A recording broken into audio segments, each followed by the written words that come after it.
Good morning, YouTubers. How you doing this morning? This is your non-emergency medical transport mentor, Trevay Willis. I am coming to you from Knightdale, North Carolina at the moment. And it is lovely out here this morning. The sun is bright and I am on an ambulatory run.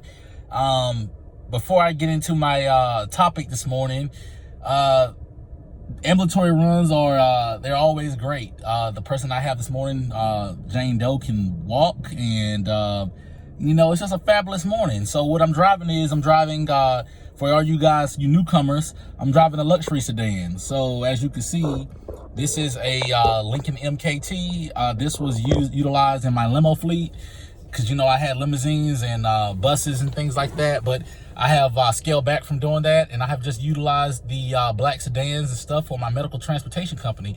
And to be actually honest, it is a benefit, because a lot of times in the medical transportation world, we transport in vans, and we transport in the ambulatory and wheelchair vans, the same as regular wheelchair clients. And that's all fine and dandy, but when you pull up in a black sedan to pick up somebody that's ambulatory to go to the doctor, it's like a total different wow. It's a wow factor. It sets the tone for your professionalism. It sets the tone for your the experience, the whole customer experience with your company.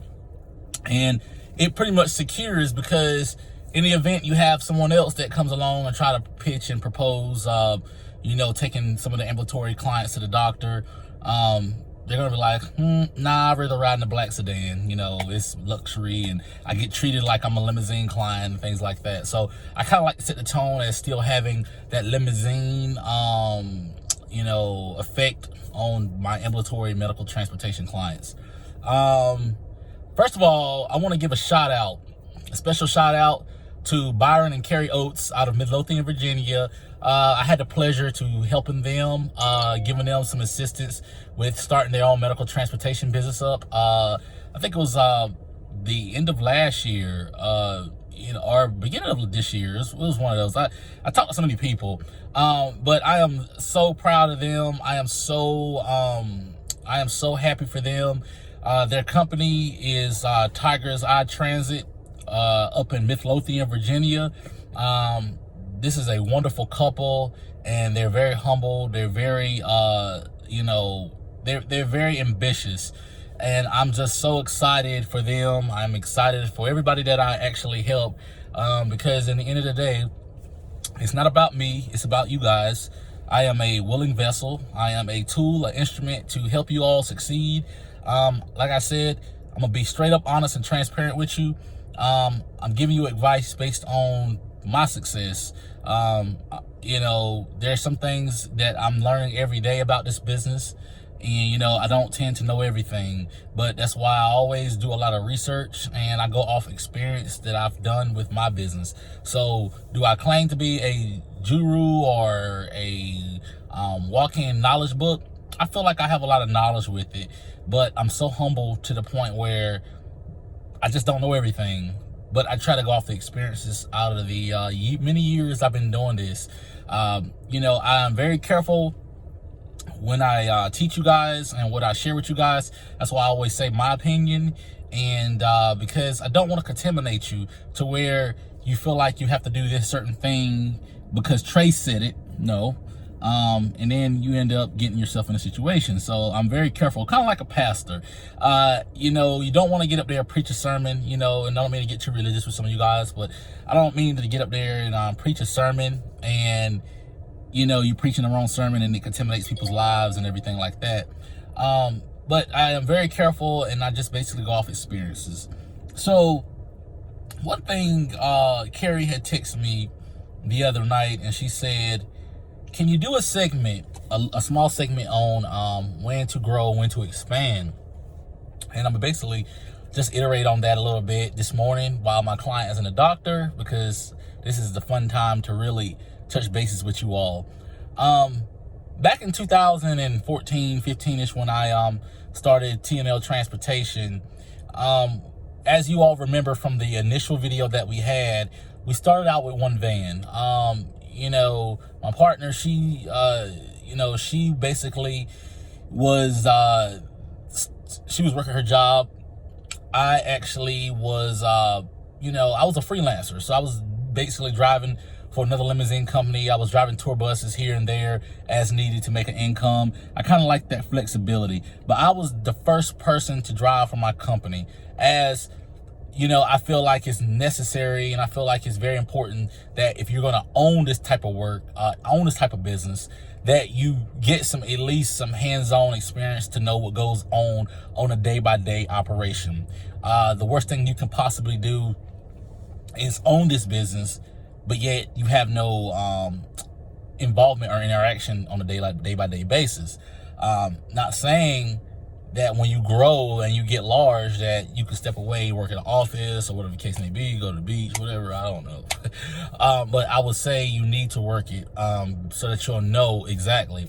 You want to set the image, set the brand, set the tone, so that when people expect, when people know what to expect, you'll set the tone for all your other drivers.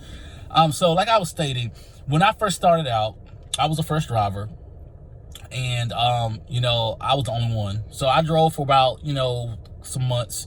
And basically, I was out there and I had one client in the morning, one client in the afternoon. So basically I could really manage that. I can manage that, that volume, because really was a lot of volume going on, because at the time I was just doing ambulatory transportation. But, when it was time for us to transform into the wheelchair side of things, I kept still doing the ambulatory run for the client. And like I said, I don't know if I told you guys this, the first contract that I had where I was transporting was for this company called Pace. And I am still with Pace to this day. I like Pace. They treat us well. I treat them well. So that was the first clients that we had. So we started out with one, and then we had two, and then we had three. So my responsibility was to transport 3 in the morning and 3 in the afternoon. So then once we bridged over into dealing with the wheelchair aspect of it, they started putting us on wheelchairs. So then we also had the ambulatory and we also had the wheelchairs. So whenever you get a contract, and this is my opinion, this is what I did to grow my business, and this is what kind of caused me to veer off into growing.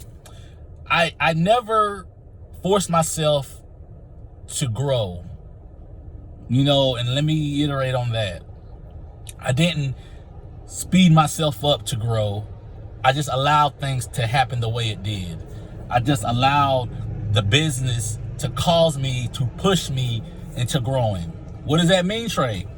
That means when I started transporting people, and it got to the point where my schedule was getting too tight, and I had to do a lot of double backs, and I had to started running from here to there, then that's when I felt like, okay, it's time to bring on another vehicle. Now that's contract based.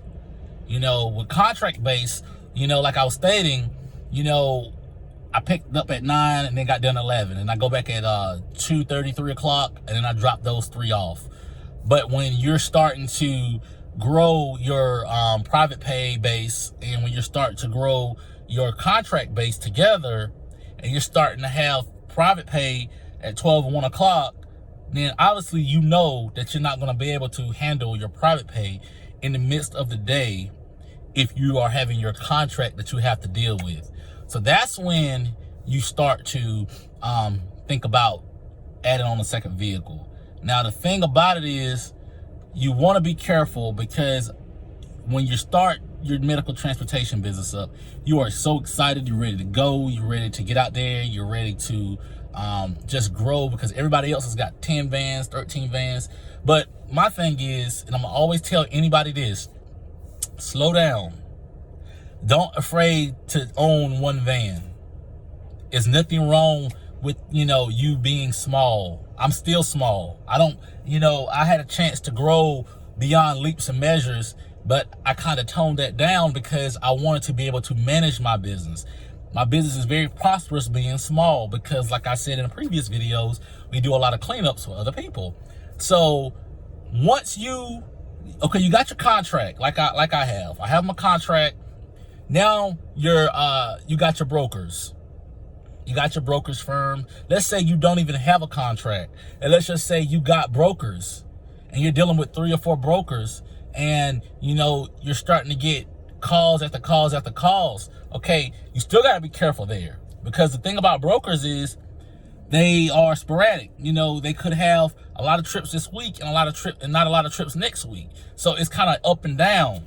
If it's a contract, yes, it's set in stone that you're going to be able to transport X amount of people, because that's what's under your contract. That's what they assigned you to do. So of course, what you can do, what you can grow, how many vehicles you can add on there. But when it comes down to brokers, you really don't know. The brokers we use, you don't really know if it's going to be a high this week or a low next week. So you got to be careful there. Now, if you are having your brokers and you've got your private pay, then you could kind of see where you're at then and say, hey, I'm still, I've got a good amount of private pay. I got a good amount of brokers that I'm transporting for.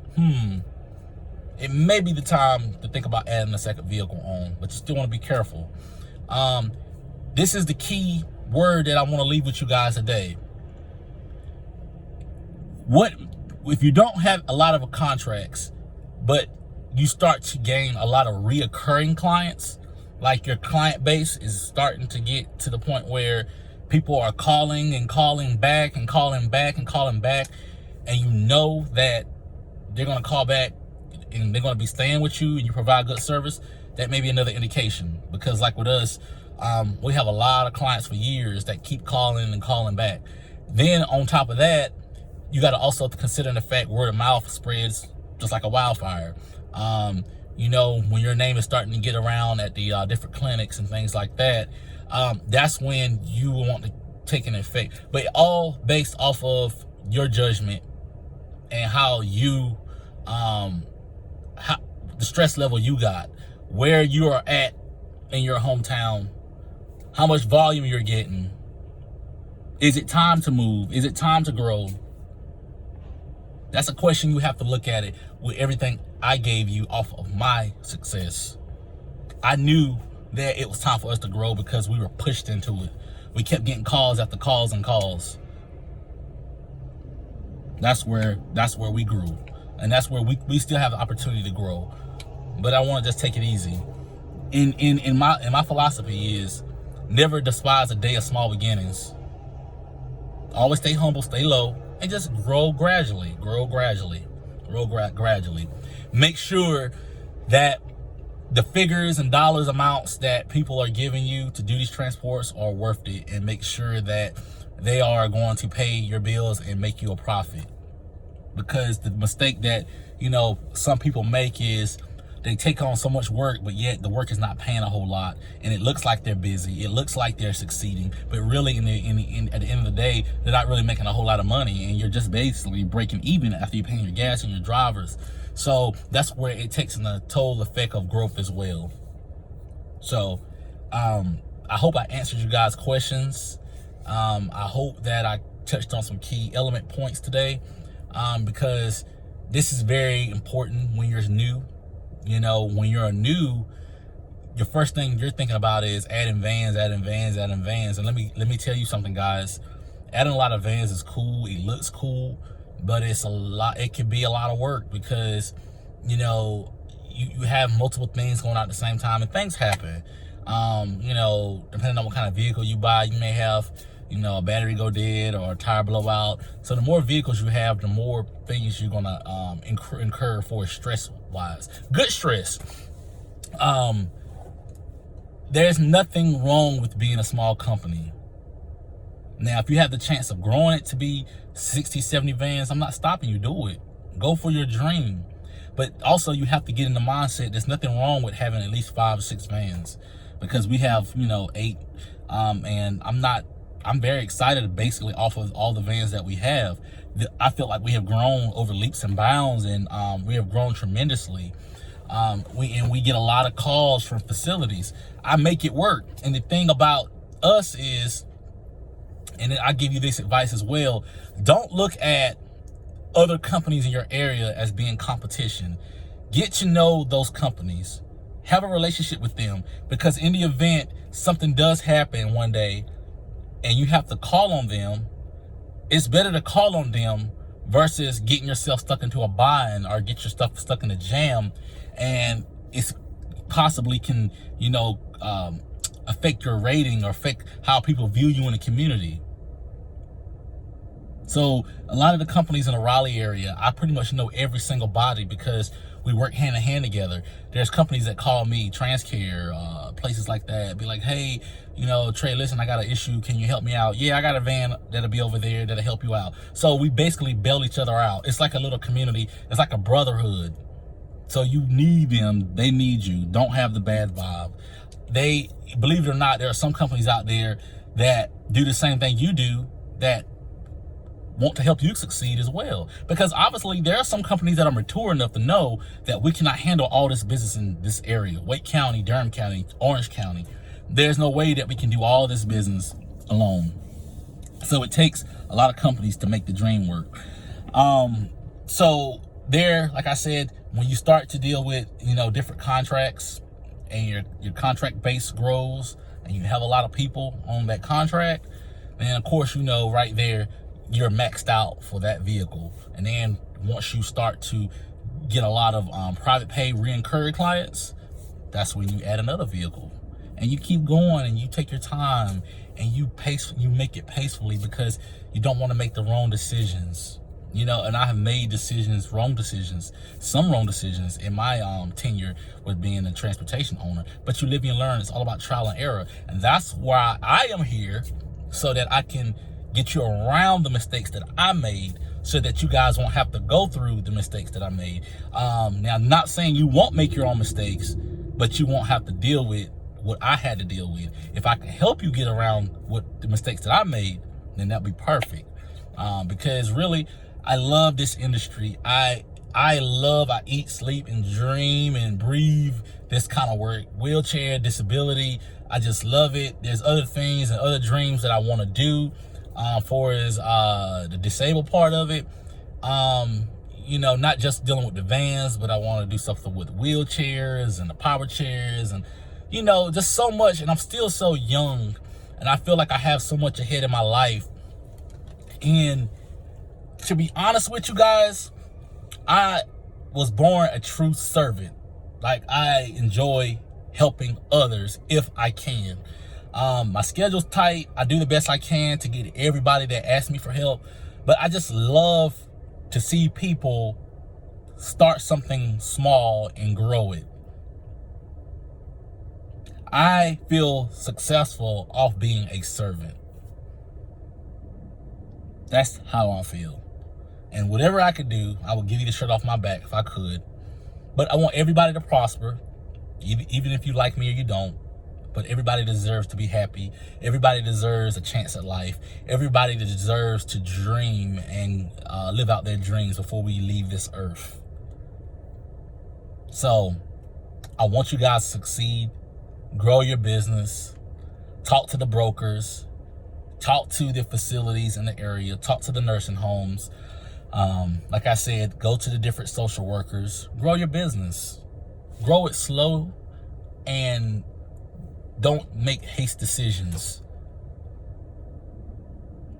Don't just say, oh man, I got one van. I got 2 clients a week. Let me go buy another van. If that's what you want to do, fine. But I would just take my time and go from there.